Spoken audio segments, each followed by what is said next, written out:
Hey Deku Fam. Welcome back to our channel. Welcome back. We're back with another video. The oil is getting on my face.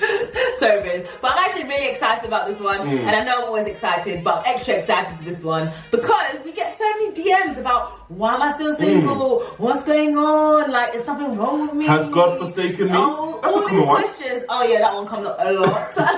So we thought we'd bring it to light and share our perspective on why you're still single. Yeah, and some people are actually happy being single, and this video is actually not for them. This is for people who actually just have a desire to be in a relationship, but they find themselves single. So we want to shed some light, because the thing is, 99% of the reasons that you're single is actually not your fault. Your time might not have come. However, we're not talking to those guys. We're talking about the 0.005% of y'all, and they're probably not even Deku Fam members. Yeah, of course not. You guys are holy. But the 5% that, you know, it might actually have something to do with you. Basically, what Anna's trying to say, but she's trying to say it nicely, is the fact that you're contributing to your singleness. Yes. Okay? So we're going to shed some light. Yes, we are. Okay? So be ready. Yes. Okay? And come with that fire. Open, please. Yeah. Can your hearts be open to just receive that it might be something to do with you? It's not always someone else, you know, it's you in your heart. Definitely. So yeah, let's get into the reasons and make sure you're subscribed, people. One reason why you're still single is because you have low self-esteem. See, these are people who actually have a strong desire to be in a relationship, however, are so critical to the point where they think themselves out of the relationship.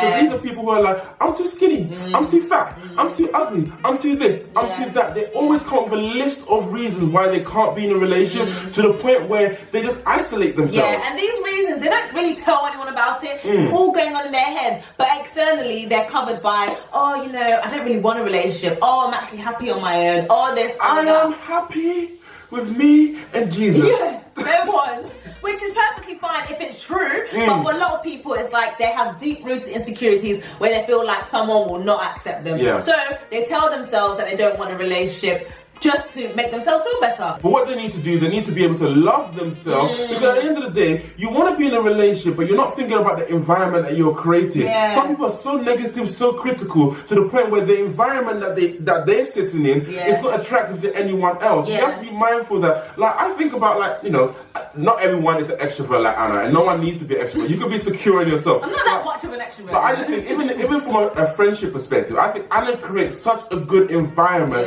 that regardless of who you are, you're like, oh, what's going on there? I want to join that party. Yeah, and even for introverts, you can be a very secure introvert. Gabes is a very secure introvert. I feel like he's so comfortable in who he is. He doesn't even feel like he's got any problems. He's on the other extreme, you know? Wait. Okay, thanks, babe. Thanks for exposing my sin. Yeah. But I think, like, you need to be secure in yourself, because no relationship is actually going to fulfill you. And I think that some people are actually single because of the negative talk that they have to say about themselves. So it's easy to say but hard to do. We just got to learn to love ourselves. Yeah, 100%. Another reason you're single is because you fear intimacy so much that you self-sabotage any relationship that you're in. This is kind of linked to the previous point about low self-esteem. Because sometimes I find that in a relationship, it's actually easy to be in one that is toxic. Because it reaffirms everything. You feel you don't deserve to be in a good relationship, so you allow yourself to be in a negative one, where the person is throwing emotional abuse at you and all that kind of stuff. And you're like, yeah, I deserve this.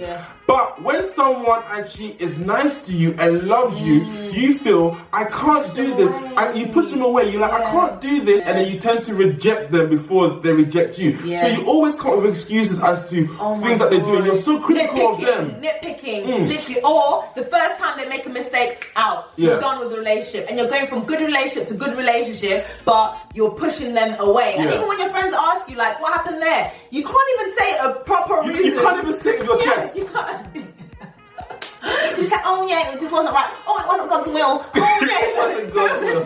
Them lines, but really, the issue is you're insecure in yourself and you don't feel like you deserve a good guy. And you feel like the longer that you're in that relationship, the more your insecurities are coming out. Yeah, and you feel like you want to reject them before they know the real you.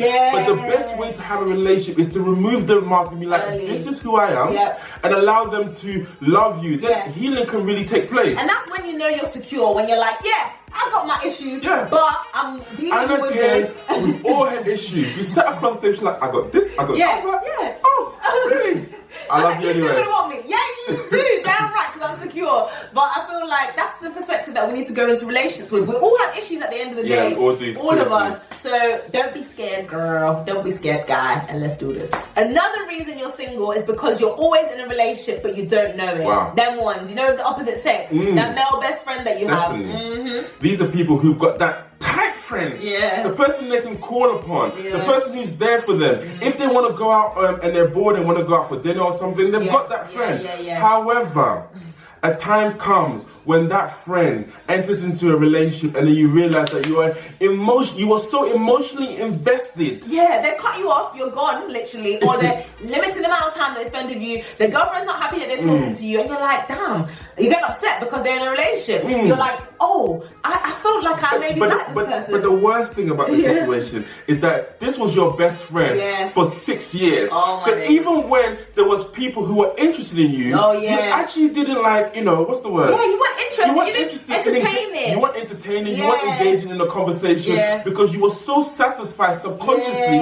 with what you had. God. You were comparing that friendship that you have to everyone else and be like, no, I like my friendship, but that is not your girl. That is not your man. So we really need to take stock of our friendships and ask ourselves, are they healthy? The relationship is not defined by a title. It's actually defined by the amount of time that you spend together. Any person that you spend time with is taking more of you. The thing is, if you're close in proximity and you're spending an amount of time with people, you might actually gauge that attraction, but you might be like, no, they're my friend, because you haven't got that title, but you're doing everything that you do in a relationship. 100%. So you have to be mindful of and take stock of the friendship that you actually have and actually evaluate them. Are they actually healthy? Another reason you're single is because who you think you are is different to who you actually are. Oh my gosh. You know, them people are just blind to who they are. They think there's something completely different to what they actually are. Like, I will be like, damn, I'm not loud. Like, I'm not loud. I'm not even an extrovert. I'm a proper introvert, and it's just like, actually, she likes to lie to themselves. But people in relationship, the thing is, they have a pattern of going out with the same people.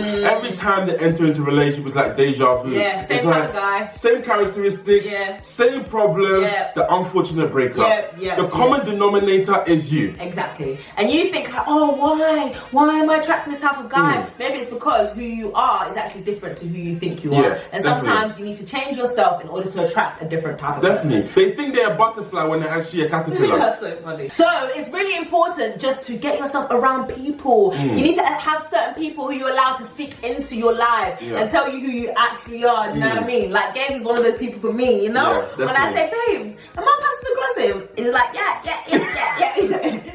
You are sometimes. I'm like, no, I'm not. It's so easy for me to say, no, I'm not. But he's someone that I'm allowed to speak into my life. He's someone who knows me intimately, so I allow him to do so. But I feel like people are just walking around like, oh yeah, this is who I am. Just blind. Walking with their blind spot. Like Anna said, you need to have people around you who are able to tell you the truth. Not just the friends who be like, yeah, you're a great person. He doesn't deserve you. No, actually, you have this tendency. Another reason we're single is because of our worldview. Oh my god. Definitely. The way that we think is determined on how we believe and how we experience the world that we live in.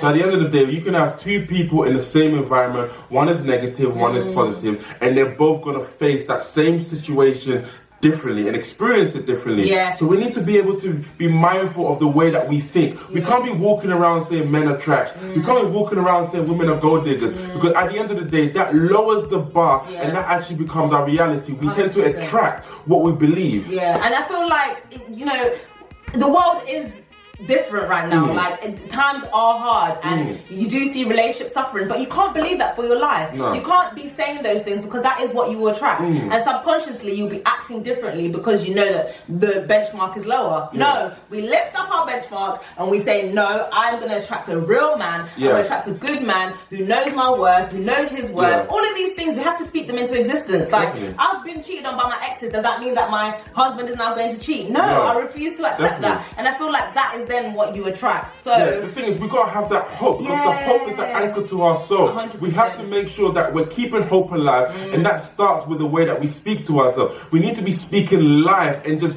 keep believing for the best. Keep trusting God that He'll bring the right partner. 100%. And as we lift up our eyes, we start to see guys on a completely different level. The ones that are trash or whatever, we're not even seeing them because they're not even our peripheral anymore. Definitely. So if you look at today's world, they're saying divorce rates is 50%, 60%. We're not going going to accept that. No, we're not. That the majority of people getting a divorce, so we're going to get a divorce. No, we've got a different standard within our household, and we're going to try and live up to that standard rather than the standard that's been put in front of us. Because otherwise, we'd be acting differently in this relationship if we knew that we've got a 50% chance of being divorced. We choose not to look at things through that lens. So I feel like that's the reason a lot of people are single, because their eyes are fixed on their worldview, which needs to be shifted. Definitely. Into a higher They need to change. Yeah. So guys, we hope you enjoyed that video and understand the 5 reasons why you might be single. And I hope your hearts are open just to receive and see whether any of them are a contributing factor to why you're single. But if not, then enjoy your singlehood and wait for bae to come your way, baby. Definitely.